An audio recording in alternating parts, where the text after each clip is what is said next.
கிட்ட பேச போற மணிக்கணக்கா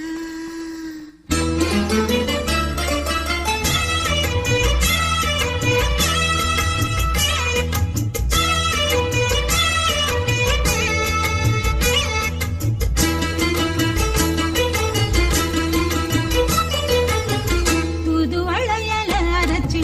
தொண்டையில தான் நினைச்சி மாமன் கிட்ட பேச போற மணிக்கணக்கா